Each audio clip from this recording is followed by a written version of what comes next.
출애굽기 19장 14절부터 25절입니다. 모세가 산에서 내려와 백성에게 이르러 백성을 성결하게 하니 그들이 자기 옷을 빨다라. 모세가 백성에게 이르되 준비하여 셋째 날을 기다리고 여인을 가까이 하지 말라 하니라. 셋째 날 아침에 우레와 번개와 빽빽한 구름이 산 위에 있고 나팔 소리가 매우 크게 들리니 진중에 있는 모든 백성이 다 떨다라. 모세가 하나님을 맞으려고 백성을 거느리고 진에서 나오매 그들이 산 기슭에 서 있는데 시내산의 연기가 자욱하니 여호와께서 불 가운데서 거기 강림하심이라. 그 연기가 웅기가마 연기같이 떠오르고 온 산이 크게 진동하며 나팔 소리가 점점 커질 때 모세가 말한즉 하나님이 음성으로 대답하시더라. 여호와께서 시내산 곧 그 산 꼭대기에 강림하시고 모세를 그리로 부르시니 모세가 올라가매 여호와께서 모세에게 이르시되 내려가서 백성을 경고하라. 백성이 밀고 들어와 나 여호와에게로 와서 보려고 하다가 많이 죽을까 하노라. 또 여호와에게 가까이 하는 제사장들에게 그 몸을 성결히 하게 하라. 나 여호와가 그들을 칠까 하노라. 모세가 여호와께 아뢰되 주께서 우리에게 명령하여 이르시기를 산 주위에 경계를 세워 산을 거룩하게 하라 하셨사온즉 백성이 시내산에 오르지 못하리이다. 여호와께서 그에게 이르시되 가라. 너는 내려가서 아론과 함께 올라오고 제사장들과 백성에게는 경계를 넘어 나 여호와에게로 올라오지 못하게 하라. 내가 그들을 칠까 하노라. 모세가 백성에게 내려가서 그들에게 알리니라. 아멘. 하나님께서 시내산에 강림하시는데 하나님이 강림하시는 그 장면을 두 가지로 크게 묘사를 합니다. 하나는 하나님이 불 가운데 강림하셨다라고 말씀하고 있고, 또 하나는 그 하나님의 임재하심의 증거로 웅기, 가마, 연기 같은 것이 떠올랐다, 이렇게 성경이 말씀하고 있습니다. 불 가운데 강림하셨다라고 하는 말씀은 하나님은 심판하러 오셨다라는 뜻이에요. 하나님은 히브리서에 있는 말씀처럼 하나님은 소멸하시는 불이시다, 이렇게 말씀하고 있죠. 불은 심판입니다. 심판. 하나님 앞에서 다 태워지는 거예요. 다 태워지는 거예요. 그 앞에서 살아남을 수 있는 존재가 없다는 거죠. 두 번째, 온기가마 연기 같은 것이 피어올랐다라고 할 때 온기가마는 용광로를 말하는 것입니다. 그러니까 하나님은 우리의 모든 불순물을 다 제거하시는 분이라는 거죠.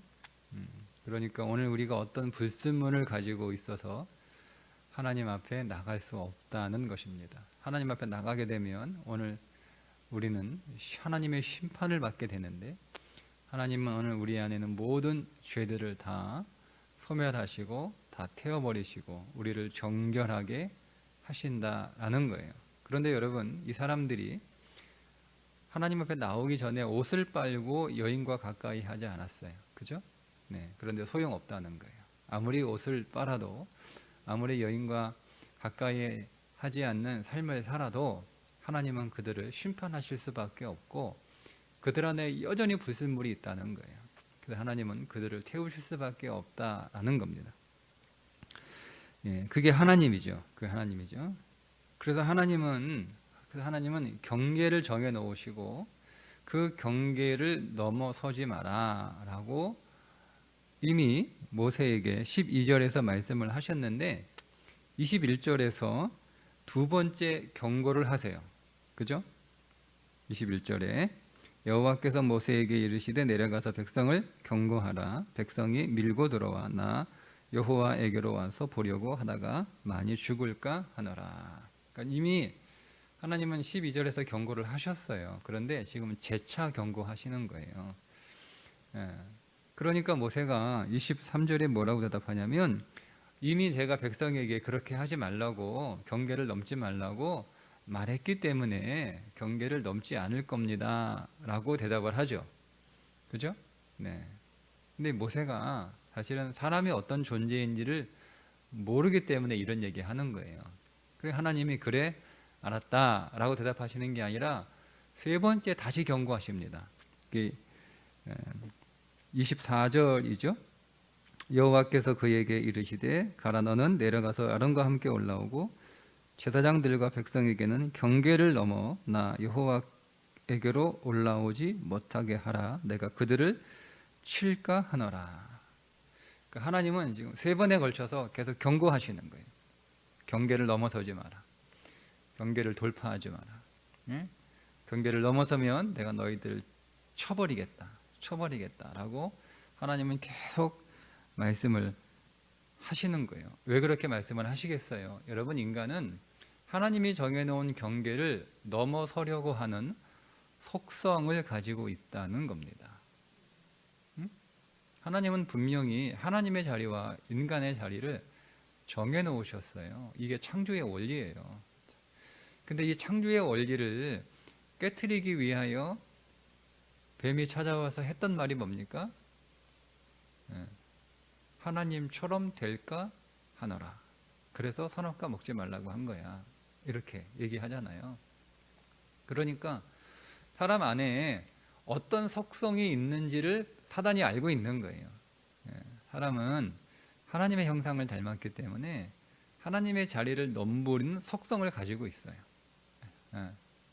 그러니까 하나님처럼 될까? 그래서 선악과 못 먹게 하는 거야. 너 저거 먹으면 하나님처럼 돼라고 했던 거죠. 그래 넘어가잖아요. 확 넘어갑니다. 창조는 자리를 지키는 거예요. 하나님은 하나님의 자리, 사람은 사람의 자리, 피조물은 피조물의 자리. 이게 하나님의 창조예요. 그런데 이 자리를, 이 경계를 넘어서는 게 죄입니다. 자, 뱀이 자, 피조물이 피조물의 자리에 있지 않죠? 그죠?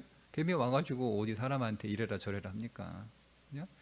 뱀이 피조물의 자리에 있지 않아요. 그죠? 자, 그 사람이 또 사람의 자리에 있지 않죠? 하나님처럼 될까 하노라. 그죠? 그러니까 이 땅의 그 죄는 자기 자리를 지키지 않는 것에서 시작이 돼요. 이게 속성이에요. 그러니까 하나님은 잘 알고 계시죠. 하나님은 너무 잘 알고 계시죠. 그러니까 계속 말씀을 하시는 거예요.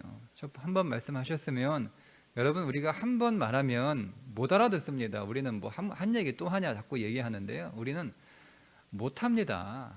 안 하려고 하는 속성이 우리 안에 있어요. 그러니까 하나님이 다시 말씀하시는 거예요. 그러니까 모세가 하나님이 이미 얘기했기 때문에 두 번 말씀하지 않으셔도 저들이 경계를 넘어서지 않을 거예요. 걱정하지 마세요, 하나님. 이렇게 얘기하는 거죠. 감히 자기 주제도 모르고 자기가 어떤 존재인지 모르는 거예요. 모세조차도. 그러니까 우리도 역시 한 말 또 하고 우리가 이미 알고 있는데 계속 똑같은 얘기 한다고 이제 투정 부리는 거죠. 하나님이 그거 다시 얘기하잖아요. 알았다 그게 아니라 하나님이 다시 얘기하잖아요. 더 얘기하시는 거예요, 하나님이. 우리는 인간은 여러분 죄인의 자리에 머물러 있어야 돼요. 인간은 죄인이기 때문에 죄인의 자리에 있어야 되는 거예요. 그 죄인이 뭔가를 더 해서 의인의 자리에 가려고 하면 다 죽습니다. 죄인은 의인의 자리, 하나님의 자리죠. 의인의 자리에 갈 수가 없어요. 그 가려고 하면 의인의 자리는 죄가 없는 자리잖아요. 그죠? 죄인이 죄가 없는 의인의 자리에 가면 하나님이 심판하신다니까요. 보자. 네가 정말 죄가 없나 보자라고 하나님 심판하시는 거예요. 그 하나님이 거기서 불로 강림하셔서 비추시는 거죠. 그리고 태우시는 거예요. 그럼 다 죽습니다. 그런데도 사람은 계속 침범하고 싶은 거예요.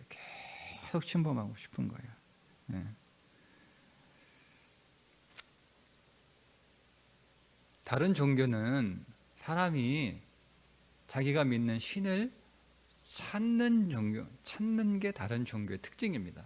모든 종교는 인간이 신을 찾습니다. 그런데 유일하게 기독교만 하나님이 인간을 찾아오십니다. 사람이 할 수 있는 거는 찾아오신 하나님을 영접하는 거예요. 그게 사람이 할 수 있는 거예요. 기독교가 유일합니다. 모든 종교는 다 신을 찾는 거예요. 다 신을 찾아요. 신을 찾아요. 예, 선행을 통해서 신을 찾고, 연구를 통해서 신을 찾고, 수행을 통해서 신을 찾고, 다 신을 찾아요. 근데 오직 하나님만 우리를 찾아오십니다. 찾아오십니다. 이게 바벨탑 사건이죠. 인간은 계속 높이 올라가려고 그러는 거예요. 계속. 근데 하나님이 강림하시죠. 자, 오늘도 보세요. 17절에 자, 하나님이 강림하십니다. 강림하시죠. 16절에 하나님이 강림하시죠. 하나님이 강림하신 증거가 이제 나타나죠. 우레와 번개와 빽빽한 구름이 사이에 있고 나팔 소리가 크게 들리고 하나님이 강림하신. 그러니까 17절에 자, 모세가 하나님을 맞으려고 강림하신 하나님을 인간은 하나님을 맞이하려고 나가는 거예요. 그게 기독교예요. 그러니까 내가 너희들을 찾아올 테니까 너희들은 나를 찾지 말라는 거예요. 그러니까 하나님을 믿되 하나님이 정하신 방법으로 믿어야지 세상의 종교로 하나님을 믿을 수 없다는 거예요. 우리는 하나님께로 갈 수가 없어요. 우리가 어떤 선행을 하든 우리는 하나님께로 갈 수가 없어요. 우리가 어떤 지식, 그래서 우리가 어떤 연구를 하고 우리가 어떤 방법을 우리가 찾아도 하나님께 갈 수 있는 길이 인간에게는 없어요. 우리가 아무리 수행하고 우리가 아무리 자신의 몸과 마음을 깨끗하게 수양을 해도 사람은 하나님께로 갈 수가 없어요. 그런 식으로 예수를 믿지 말라 이 얘기예요. 하나님을 믿지 말라. 세상은 다 그렇게 믿지만 그게 하나님이 정하신 자예요. 하나님이 나는 너희들을 찾아오는 하나님이지 너희들이 나를 찾을 수 없다는 거예요. 그렇게 너희들이 나를 찾는 방식으로는 나를 믿을 수 없다는 거죠. 그러니까 우리가 다른 종교, 우리가 성경에 말씀하고 있는 하나님이 오늘 우리를 찾아오시는 방식으로 하나님을 맞이하는 그 신앙의 길을 걷지 않고 우리도 다른 종교처럼 우리가 신을 찾는 거예요. 신을 찾는 거예요. 그런 식으로 믿으면 다 죽는다는 거예요. 다 죽는다는 거예요. 찾을 수 없어요. 그래서 여러분 오늘 우리를 찾아오신 하나님을 기쁨으로 영접하고 맞이하는 것이 그게 예배입니다. 예배. 하나님 우리를 찾아오셔서 감사합니다. 그러니까 우리가 예배를 어떻게 이해하고 있는 성향이 있냐면 내가 하나님을 찾아간 거예요. 그게 예배가 아니에요. 내가 하나님 믿어줬어요. 이게 예배가 아니라니까요. 우리 안에 그런 성향이 우리 안에 있어요. 내가 하나님 믿어줬어요. 내가 교회에 나와줬어요. 내가 내 교회 나와주지. 내 교회 나와주지. 기분 나쁘면 교회 안 나가. 그런 식으로 하면 교회 안 나가. 이게 여러분 이게 어떤 거예요? 아주 심하게 얘기하면 불 가운데 심판 받을 만한 용광로에 들어가서 다 태워질 만한 잘못된 생각을 가지고 있는 거예요. 나와주는 게 아니야. 그게 이방 종교의 방식이에요. 이방 종교. 다른 종교는 그렇게 얘기해요. 나 기분 나쁘면 절 안 나가. 나 기분 나쁘니까 뭐 안 믿어 내가. 왜 믿어? 내가 그동안 믿어주니까 뭐 이렇게 나온단 말이에요. 이게 똑같은 사고방식을 가지고 있어요. 그런 식으로 여러분 예수 믿으면 안 돼요. 하나님이 우리를 찾아오신 게 너무 감사한 거예요. 하나님이 우리를 왜 찾아오십니까? 우리가 깨끗하기를 해요. 우리가 잘났기를 해요. 우리가 착하기를 해요. 우리가 뭐 좋은 일을 하기를 해요. 우리가 얼마나 악하고 여러분 겉으로는 다 이렇게 좋아 보이는데 우리의 속은 얼마나 검습니까? 우리 얼마나 더럽습니까? 우리는요 아무리 이사야가 얘기잖아요. 우리가 이사야 얘기잖아요. 하나님이 오늘 본문에 오늘 우리의 옷을 빨았는데요. 이사야가 뭐라고 해요? 우리의 의는 다 더러운 옷과 같다. 옛날 성경은 걸레라고 번역을 했어요. 다 걸레예요. 우리는 아무리 빨아도 걸레예요. 이게 인간의 존재예요. 이거 부인할 수 없고 우리가 거부할 수 없고 우리가 부정할 수 없어요. 우리는 그런 존재예요. 그런 존재인 나를 하나님이 찾아오셨단 말이에요. 나를 내 인생 안에 방문하셨단 말이에요. 여러분, 이거보다 더 기쁘고 이거보다 더 감사한 일이 어디 있어요? 그러니까 그 하나님, 나를 찾아오신 하나님을 받아들이고 영접하고 맞이하는 게 우리가 교회 와서 예배하는 거지, 내가 교회에 남아졌다, 내가 예배 드려줬다, 여러분 이렇게 생각하시면 우리는 사실 많이 착각하고 있는 거예요. 착각하고 있는 거예요. 오늘 우리의 예배가 여러분, 나를 찾아오신 그리스도를 찬송하는 예배, 그 그리스도를 우리가 기뻐하는 예배, 그 그리스도께 감사하는 예배, 그게 하나님의 영광이에요. 영광이에요. 여러분, 세상의 영광은 자기가 신을 찾는 것이 세상의 영광입니다. 내가 신을 드디어 찾았어. 내가 도를 찾았어. 내가 진리를 깨달았어. 내가 진리를 발견했어. 우리가 그런 사람들을 여러분 영광스럽게 하잖아요. 대단한 사람들이라고. 여러분, 성경의 영광은 하나님이 오늘 우리를 찾아오신 것이고, 그 찾아오신 하나님을 오늘 우리가 영접한 거예요. 영접한 거예요. 그게 우리의 영광이에요. 찾아오신 영광이죠. 그러니까 완전히 다르죠. 개념 자체가, 방식 자체가 달라요.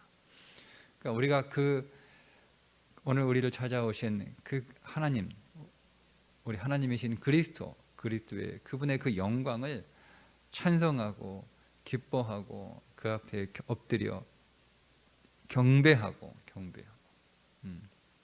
그게 예배예요. 그게 예배. 그래서 하나님께서 이것을 이해를 못하니까 하나님이 그림을 주신 거예요. 그게 성막이에요. 아무도 들어올 수 없다는 거예요. 아무도.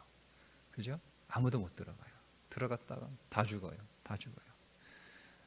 하나님이 정한 사람만 들어오죠. 모세와 아론만 하나님이 딱 찍잖아요. 그런 것처럼 제사장과 대제사장도 1년에 한 번밖에 못 들어가요. 한 번밖에 못 들어가요. 아무도 못 들어가는 거예요. 들어가기 위해서는 많은 짐승이 죽어야 되는 거예요. 내가 죽어야 되는데. 그래서 그 짐승의 피를 가지고 대제사장이 들어갈 수밖에 없는 거예요. 뭐 그냥 제사장은 혼자 못 들어가요. 지가 아무리 잘나도 대제사장이라고 하더라도. 그죠? 그러니까 이거를 보여주는 두 번째 그림. 그래서 예수 그리스도가 십자가에 죽으심으로 성전의 휘장이 다 갈라지는 거예요. 그래서 히브리서에서 은혜의 보좌 앞으로, 예수 그리스도의 보혈을 힘입어 은혜의 보좌 앞으로 담대히 나아가라, 이렇게 말씀하고 계시잖아요. 담대히. 그러니까 오늘 우리를 찾아오신 그리스도를 기뻐하고 감사하고 찬송하고 그분의 영광을 노래하는 그런 오늘 주일 예배가 될 수 있기를 주님의 이름으로 축복합니다. 기도하겠습니다. 하나님 아버지, 수많은 세월 동안 수많은 사람들이 하나님을 찾지만 다 실패할 수밖에 없고, 이제 우리를 찾아오신 하나님을 우리로 영접하게 하시니 감사를 드립니다. 하나님, 오늘 우리 가운데 찾아오셔서 오늘 우리를 구속하시고 우리를 구원하시고 오늘 우리를 하나님의 자녀 삼아 주시니 감사합니다. 오늘 우리의 예배가 하나님을 추구하고 찾는 예배가 아니라 오늘 우리를 찾아오신 하나님을 기뻐하며 감사하며 영광과 경배를 드리는 예배 되게 하여 주옵소서. 오늘 우리의 매일의 일상 안에서도 하나님이 오늘 우리를 늘 찾아와 계시고 오늘 우리를 만나 주시는 줄 믿습니다. 이 믿음으로 우리가 또 한 주간의 삶을 승리하며 살게 하여 주옵소서. 예수님의 이름으로 기도드리옵나이다. 아멘.